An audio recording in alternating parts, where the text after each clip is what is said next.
자, 오늘 이 자리에 오신 것은 우리가 사순절 몇 번째 날이죠? 35번째 날입니다. 그리고 고난 덕세 몇 번째 날이죠? 첫 번째 날입니다. 이 자리에 오신 것은 첫 번째 주님을 사랑하기 때문에 오신 줄로 믿습니다. 그리고 두 번째는 십자가의 가치와 의미를 알기 때문에 그런 줄로 믿습니다. 세 번째는 십자가의 그 영광, 우리가 믿음으로 살아가면 결국은 하나님은 하나님이 좋자고 한 것이 아니라 우리 좋자고 하나님이 하시는 거예요. 그래서 하나님 우리에게 주시는 상급과 영광을 위함인 줄로 믿으시고 이 자리에 놓으신 줄로 믿습니다. 여러분 양재 벚꽃 보셨나요? 저는 못 봤습니다. 워낙 하루하루 정신없이 시간이 지나가다 보니까 마음속에는 양재 벚꽃이 늘 있는데, 그래서 이제 토요일 날 이제 줄 준비를 다 하고 좀 보러 가야 되겠다 싶어서, 그래서 줄 준비 다 하고 나니까 4시쯤 되더라고요. 그래서 이제 가서 보려고 그러는데 갑자기 뭐 바람이 불고 비가 오고, 비가 오면 벚꽃은 끝나잖아요. 그래서 밖에 나갔다가 다시 들어왔습니다. 그래서 아직 벚꽃을 보지 못하는 그런 아쉬움이 있는데, 제 마음속에는 벚꽃이 있습니다. 누군가가 그러더군요. 그 누군가가 김한세라고 말하진 않겠습니다. 꽃을 보고 아름답게 느끼는 것은 그 마음속에 이미 꽃이 있기 때문이다.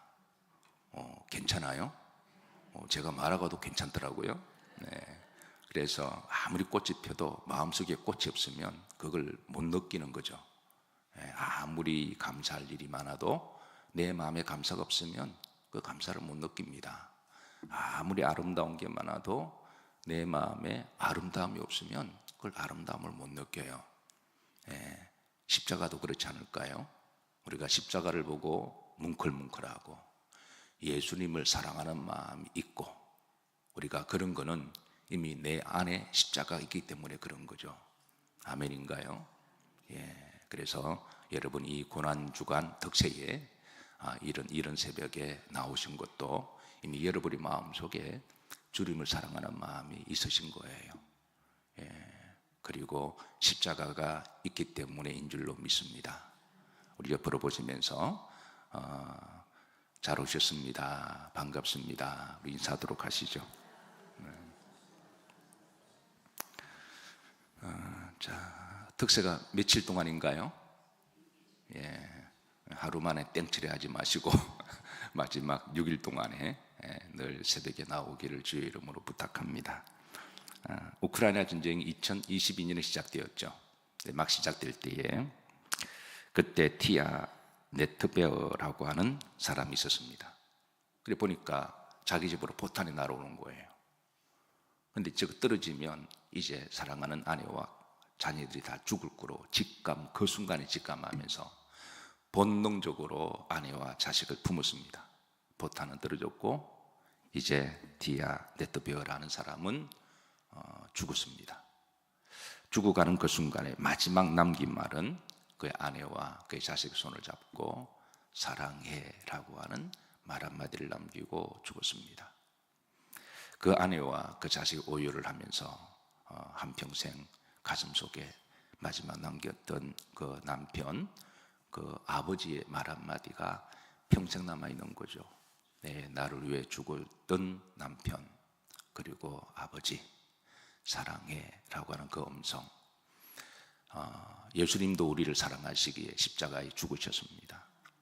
그리고 마지막 남기시는 말이 저들의 죄를 용서해 주옵시고 저들을 구원해 주옵소서 라고 하는 가장 지른의 말씀은 한마디로 압축하면 하나님은 나를 사랑하신다, 하나님은 여러분을 사랑하신다, 그 말씀인 줄로 믿으시기를 바라고, 이 고난주간에 다시 한번 주님이 나를 뜨겁게 사랑하셨듯이 우리도 주님을 더욱더 뜨겁게 사랑하는 고난주간이 되기를 주의 이름으로 축복합니다. 자, 이번 주 덕세 주제를 기도 중에 하다가 뭘 할까 그래서 기도하다가 이번에 배너가 고난과 영광이잖아요. 그래서 전체 주제가 영광과 고난, 고난과 영광이라는 주제로 특세 6일 동안에 함께 묵상하고 말씀 나누고자 합니다. 자, 오늘 주신 말씀은 로마서 8장 17절인데요. 우리가 잘 아는 말씀이죠. 자, 여기 우리의 정체성을 세 가지로 말씀해 줍니다. 따라서 하십니다. 자녀이면 또한 상속자요, 곧 하나님의 상속자요, 그리스도와 함께한 상속자니 우리가 그와 함께 영광을 받기 위하여 고난도 받아야 하는 것이 마땅한 일이 아니냐, 받아야 할 것이니라 되어 있지만 그게 이제 마땅한 일임을 우리들에게 가르쳐 주고 있습니다. 자, 여기에서 이제 우리에게 세 가지 정체성을 이야기하죠. 우리가 흔히 이제 교회 다니는 사람 보다도 성도라는 말을 조금 더 가슴에 와닿죠. 그냥 교회 다니는 사람은 종교인이 될 수가 있으니까. 근데 우리가 이제 교회가 뭔지를 알고 다니는 사람, 그리고 이제 조금 더 이제 정체성은 성도라고 말하기도 하고, 또 이걸 이제 영어로 말하면 크리스찬이라고 말하기도 하죠. 근데 조금 더 이제 좀 더 가슴에 와닿는 정체성은 바로 첫 번째가 오늘 본절에는 누구라고 이야기하나요? 자녀라고 이야기합니다. 자녀다 그랬습니다. 하나님의 자녀다. 자녀의 반대말은 뭐죠? 아버지라는 말이죠. 그러니까 하나님은 나의 아버지시다. 이거를 오늘 바울은 우리들에게 정체성을 소개하고 있습니다. 에베소서 2장 3절에 보면 여러분들이 잘 아시지만 우리는 따라서 본질상 누구의 자녀였다? 진노의 자녀였다. 그러니까 태어날 때부터 원죄를 가지고 본질상 진노의 자녀였다라고 일러줍니다. 이 진노의 자녀를 다른 말로 하면 사탄 마귀의 자녀였다는 것이죠.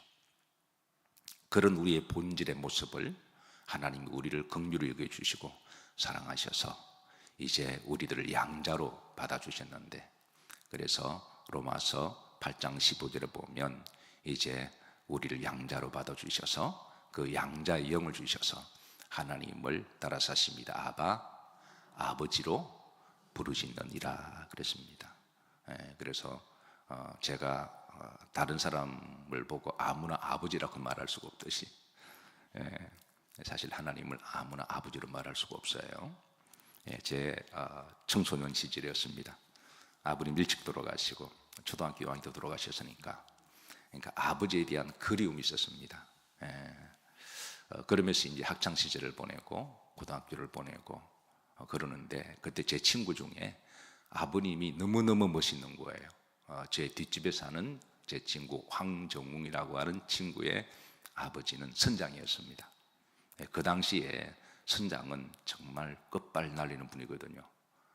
그래 그 동네에서 제일 먼저 자가용도 있었고 전축도 있었고 냉장고도 있었고 전화도 있었고, 그 집에 놀러 가면 없는 게 없어요.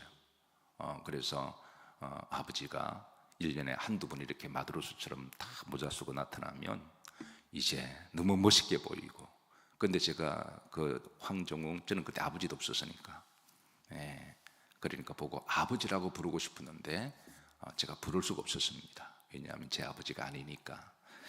자, 그러다가 고등학교 때 제 발로 교회를 찾아갔습니다. 저 교회로 가서 신앙생활하는데 허지송이라고 하는 또 친구가 있었는데, 어떻게 제 친구들은 아버지가 다 좋으세요. 그 아버지가 장로님이신데요, 부산의 냉동 사업을 하는데 큰 냉동 회장 그 사업의 회장이었습니다. 그래서 그리고 인격도 참 좋으시고 젠틀하시고 또 잘생겼습니다. 피부도 하얗고 잘생기고. 그래서 때가 되면 항상 성도들을 다 초대하셔서 그래서 대접도 하시고 하는데 얼마나 겸손하시고, 그때는 또 새벽성을 돌았습니다. 새벽성 돌면 또 그 연세 드신 어르신이 새벽에 4시까지 잠도 안 주무시고 떡국을 다 준비하시고, 또 새벽성 도는 사람을 다 이렇게 환하게 맞이해 주시고, 그리고 갈 때 봉투도 하나씩 쫙 나눠 드리시고. 근데 그렇게 멋있는 분이셨어요. 근데 제가 아버지라고 부르고 싶은데 부를 수 있을까요? 없을까요? 그렇게 부를 수가 없었습니다. 그래서 아버지에 대한 그리움, 그런 그리움 무척 그런 시절을 학창 시절이었는데, 근데 이제 우리가 감히 하나님, 우리가 본질상 진노의 자녀였잖아요.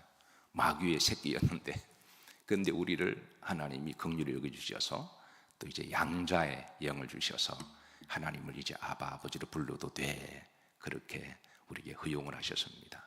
근데 그 양자의 법칙은 있습니다.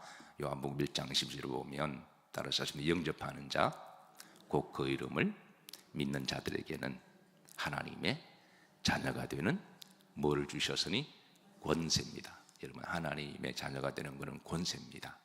아무나 하나님을 아버지라고 부를 수는 없어요. 그거는 양자의 영을 받아야만, 영접의 비밀을 아는 사람만 하나님을 아버지라 부를 수가 있죠. 여러분, 하나님을 아버지라고 부르는 게 권세인 줄로 믿으시기를 주의 이름으로 축복합니다. 그러고 나서 이제 예수님께서도 그러시잖아요. 우리가 날마다 해야 될 기도가 뭐죠? 주기도문입니다. 날마다 해야 될 기도. 하루에 한 번 정도는 여러분이 하셔야 됩니다. 주기도문은. 어디 하루에 한 번을 하고 계시나요? 그 기도 중에 하늘에 계신 우리 아버지여, 너희 이렇게 기도해라. 하늘에 계신 우리 아버지여, 그렇게 기도하라고 하시고, 또 우리의 신앙의 신조 사도신경에도 전능하사 천지를 만드신 하나님 누구를 믿사오며 아버지를 믿사오며, 하도 이제 아버지가 친숙해서 불러도 별로 감흥이 없겠지만, 그래도 여러분 가끔은 다시 회상하셔서 내 아버지가 하나님이시지, 하나님은 위대하신 분이지, 하나님의 자녀는 권세가 있어지지 라고 기억하셔서 그 하나님을 귀히 여기시고, 또 자녀된 것도 귀히 여기시고, 또 하나님을 아버지로 부르시기를 주의 이름으로 축복합니다. 그래서 바울은 정체성 첫 번째가 우리는 누구다? 자녀다. 아버지의 자녀다. 이렇게 기억하게 하십니다. 자, 두 번째 정체성은 상속자입니다. 이게 보면 17절에 보면, 자, 따라서 자녀이면 또한 상속자요 그랬습니다. 이게 상속자, 이 말은 클레로소인데요, 이게 로마 시대 때 바울이 살던 시대에 이거는 법적인 용어입니다. 법적으로 이 상속자 클레로스라는 말을 하면 아버지가 가지고 있는 모든 재산을 그 자녀들이 그냥 다 받을 수 있는 법적인 용어인데요, 바울이 살던 시대에 그 당시에 역사상 가장 위대한 상속자라고 불리운 한 사람이 있었는데, 그리고 옥타비아누스 황제입니다. 옥타비아누스. 그때 요즘으로 말하면 우리나라의 이건희 회장의 아들 이재용, 그러면 다 부름을 사잖아요. 어쨌든 그 자녀면 부름입니다. 그 당시에 바울 시대에 옥타비아누스 황제 그러면 역사상 가장 위대한 상속자로 그렇게 부름을 샀는데요, 그도 그럴 것이, 그의 아버지가 율리오스 가이사르 황제인데요, 그 황제가 자식이 없었습니다.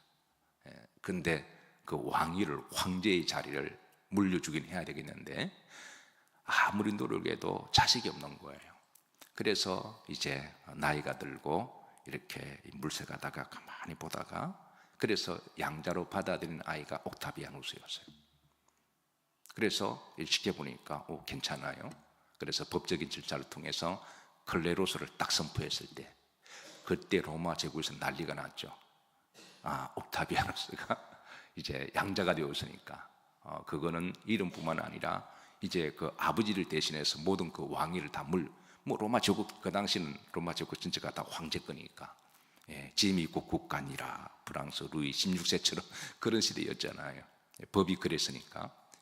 그러니까 옥타비아누스가 양자로 지명될 때 16살 때 지명되었거든요. 그러니까 얼마나 부름이 되었을까요? 그래서 이제 실제로 그가 가이사르 황제가 죽고 옥타비아누스가 법적으로 클레로스 자리에 올라갔을 때에, 그때에 많은 역사상 가장 위대한 상속자라는 별명이 붙었습니다. 자, 바울은 지금 그 이야기를 하고 있습니다. 상속자다, 자녀면. 그런데 우리 믿는 사람들은 옥타비아누스의 상속보다도, 가이사르 황제의 상속보다도 따라서 하십니다, 하나님의 상속자다. 아멘인가요? 감히 비교할 수 없는 거죠. 우리가 지금 잘 몰라서 긴가민가 그렇지만 아무리 옥타비아누스도 지가 그래도 천국은 못 갔을 거 아니겠어요. 그러니까 우리는 비견할 수 없는 하나님의 상속자다. 법적으로 여러분은 천국 가게 되어 있습니다. 아멘인가요? 여러분은 법적으로 천국 갈 수 있습니다.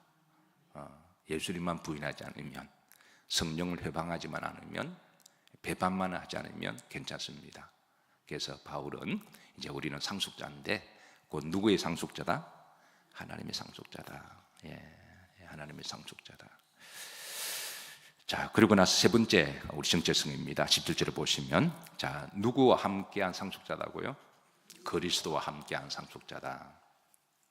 자, 그리스도와 함께하는 상속자는 이제 영광의 상속이 있다는 거예요. 그 영광의 상속은 바로 하늘나라 천국의 상속이고 하나님의 상급이죠. 그리고 또 이 땅에서도 우리가 믿음으로 살면 하나님이 덤의 복으로 주실 게 참 많습니다.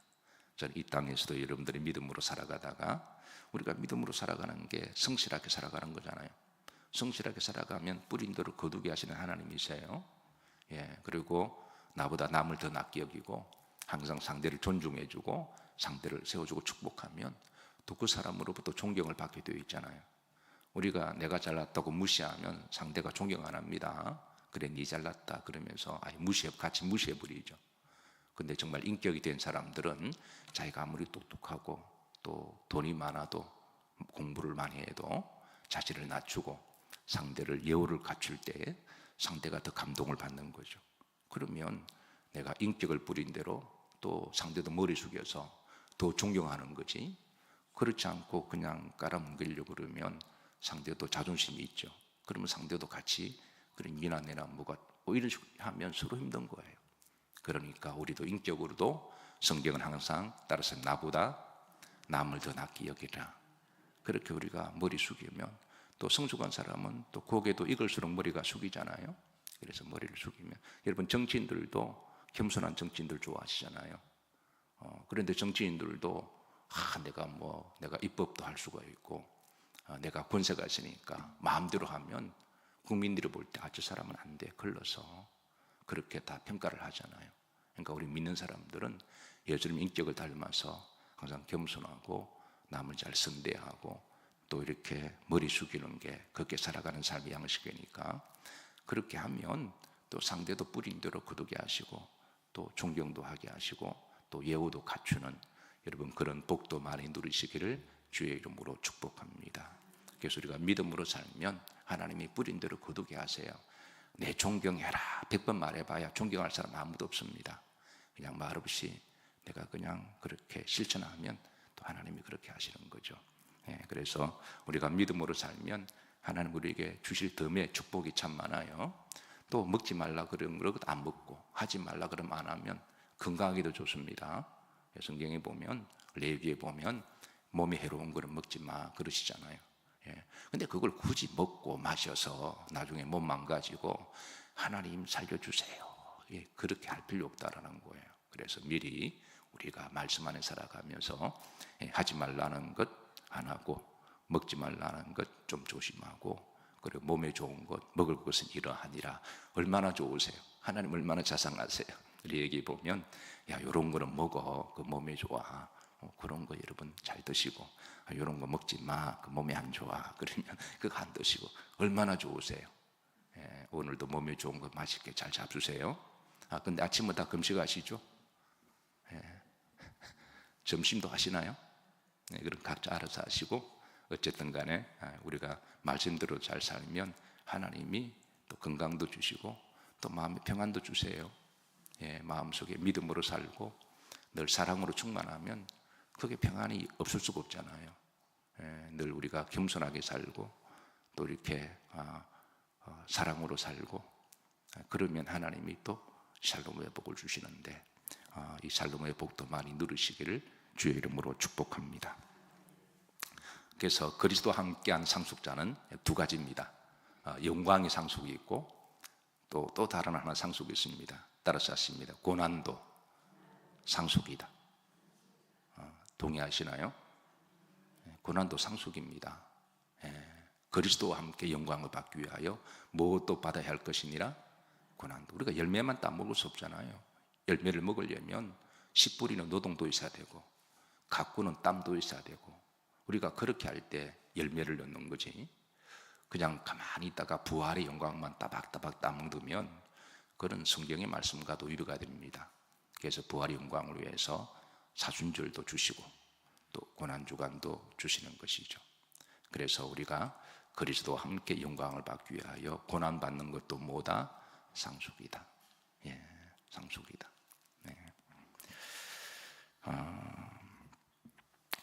여러분, 사실은 우리가 고난이 상속이라고 그랬는데요, 성경은 또 우리에게 십자가를 지라고 말씀하시죠. 여러분을 가장 힘들게 하는 것은 뭘까요? 이번 고난주간에 그거 한번 기도하시고 좀 정리가 됐으면 좋겠습니다.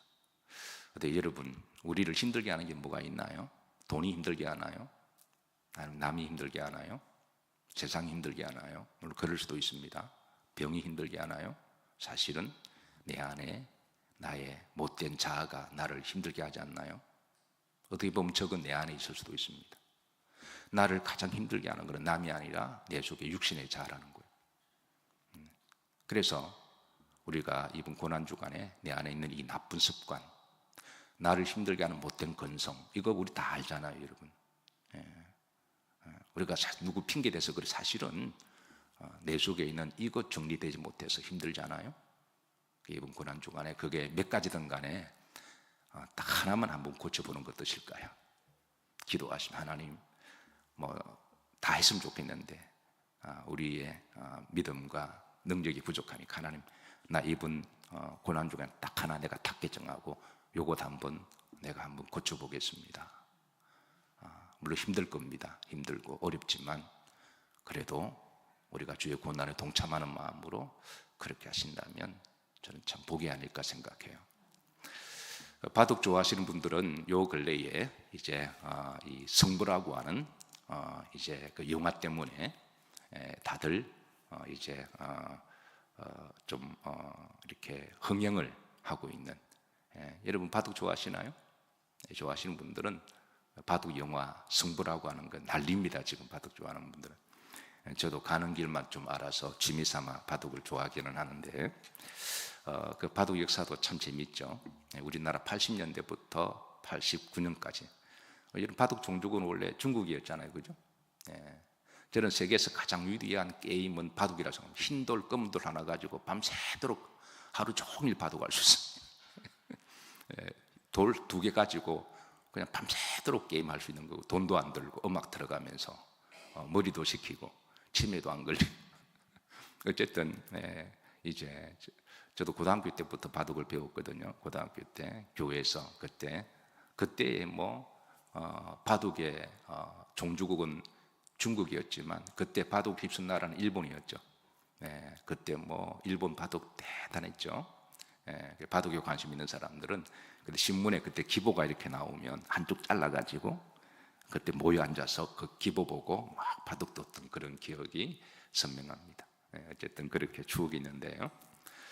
그 당시에 이제 옛날에는 중국이 잘 뒀고, 그리고 이제 80년대 초반에는 일본이 전 세계 1등을 다 휩쓸었고, 우리나라는 저 변방에 있어서 명함도 못 내밀 때, 그때 우리나라의 바둑에 자존심을 세워서 세계 1위를 든 거가 사람이 조은현이었잖아요. 근데 조은현이가 그때 1등하고 우리나라에서 국가 대통령이 국가 퍼레이드를 벌여줄 정도였습니다. 홍수환이 이기고 퍼레이드, 그 정도로 국가 위상을, 그런 시대에 조은현이가 1등을 했으니까 대단한 거였죠. 국민적 영웅이었는데요. 그래서 이분이 이제 80년대를 우리나라 바둑에 자존심을 세워주고 그렇게 서서히 이제 그럴 때에 그리고 이제 그 다음에 조은현 다음에 중국이 세계 1위를 휩쓸다가 요즘은 우리나라가 다시 또 10년 동안 거의 지금 다 휩쓰고 있습니다. 여러분 잘 아는 신전스라고 하는 지금 대단한, 지금 바둑하면 대한민국이 지금 첫 번째인데요. 이제는 80년대는 변방에 있을 때 조은현이가 1등을 했습니다. 그러니까 난리가 난 거죠. 그래서 수많은 제자들이 와서 제자로 받아들려고 그랬을 때에 그때 이제 조은현이가 어린아이 이창호를 제자로 받아 주었죠. 그러니까 이창호 어릴 때 가서 이제 그 집에 숙식하면서 바둑을 배웠는데, 근데 이제 게임을 하다가 서성 조은현이가 이창호에게 졌습니다. 그래서 1위 자리가 빼앗긴 거예요. 이때 이창호의 나이가 13살이었습니다. 13살짜리가 세계 1위가 된 거예요. 조은현은 한참 기승을 발할, 그리고 나이 36살입니다. 그러니까 여러분, 이 스승 입장에서 가르치던 제자가 1등 했으니까 영광일까요? 고난일까요? 이게 두 가지 다 했던 거예요. 자기 스승이 제자를 잘 가르쳤으니까 영광스러운 일이 아니겠어요? 근데 또 승부의 세계는 또 그렇지 않은가 봐요. 저는 우리 부목사님들이 나중에 나가서 저보다 목회 잘하면 저는 너무너무 좋을 것 같아요. 근데 또 그 세계는 그렇지 않은 것 같아요. 이 조은현이가 제자한테 주고 난 다음에 8kg가 빠졌대요. 여러분, 8kg가 빠졌대요. 잠도 못 잤답니다. 그러니까 너무 힘든 거예요. 너무 힘들고 힘들 수가 없어서. 그래서 잠도 자지 못하고 8kg가 빠졌을 때 왜 졌을까 곰곰이 생각해 보니까 바로 이제 마지막 체력, 저력이 약하다는 것을 자기가 찾았답니다. 내가 실력은 사실은 이미 9단 정도가 되면 다 비슷비슷해. 이미 경지에 올라갔으니까. 그런데 내가 체력이 약하다. 그럼 체력이 약한 이유가 뭔가 해보니까 이 사람 조은현이가 하루 담배 4갑을 피거든요. 그러니까 바둑 둘 때도 계속 담배를 피는 거예요. 그 당시에는 담배 피는 게 이해가 되는 시대였으니까 하루 4갑을 폈다는 거예요. 그래서 담배를 끊어야 되겠다. 여러분, 담배 끊는 게 쉽습니까? 어려워요? 어떤 분은 너무너무 쉽대요. 담배를 앞으로 피다가 옆으로 피니까 담배를 끊었다라고 말하시더군요. 근데 담배는 니코틴이 탁 박혀 있으니까 너무너무 힘들더라는 거예요. 그래서 담배를 끊고, 그리고 이제 등산도 하고 체력을 키웠대요. 그렇게 피나는 노력하고 난 다음에 그 다음 시합에는 조은현이가 다시 1등을 가져왔습니다. 그래서 다시 영광의 자리에 올라가서, 그리고 이제 시대가 전무니까 또 이제 얼마 있다가 이창호 시대로 넘어갔긴 했지만, 그래서 그런 내용을 담은 영화가 바로 승부라고 하는 바둑에 관한 내용인데요.